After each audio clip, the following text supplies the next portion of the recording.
কাচ্চি ভাই এখন ঢাকা ছেড়ে বিভাগীয় শহর ময়মনসিংহে। কালার ও তেলের আধিক্যে এইসব রিচ ফুড কতটা স্বাস্থ্যসম্মত আপনাদের মন্তব্য জানতে চাই। শাফিন বাদাম শরবত। বাদাম শরবত, অরিজিনাল বাদাম শরবত না? একটু খাই দিই কেমন।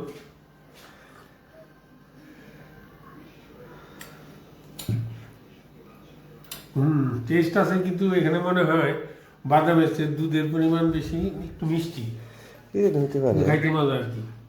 হতে পারে। এটা আমি যাইনি এখন ওই কাচ্চি কিরকম, ময়মনসিংহের কাচ্চি ভাই সাফিন খা।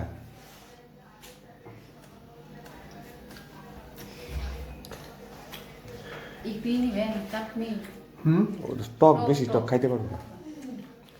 তোমার স্বাদের টক, ওই স্বাদের টক আর খাই।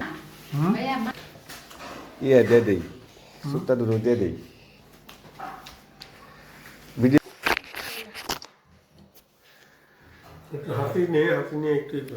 তুমি কিন্তু সাফিন এখন খাইলে কিন্তু তোমার ক্ষুধা কমে যাবে, ঠিক আছে? আচ্ছা, এই কাচ্চিগুলো ইচ্ছা করলে এটা আর একটু কোয়ালিটি ফুল করা সম্ভব, খরচ না বাড়ায়। সেটা হলো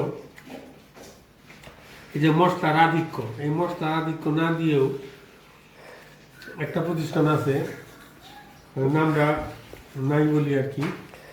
এরা মশলার আধিক্য কম, কিন্তু খাইতে খুব খুব স্বাদ এবং সুন্দর ফ্লেভার আছে একটা।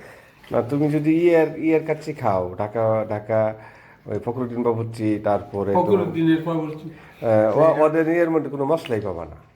ওটা এক একজনের স্টাইল এক এক রকম। আমি ওইটাই বলতেছি, ওটা কিন্তু খুব টেস্ট। হ্যাঁ হ্যাঁ সাফিন, তুমি ওইটা ওই যে পরে ওই যে আরেকটা খাওয়ার সময় বাদাম শরবত খাও।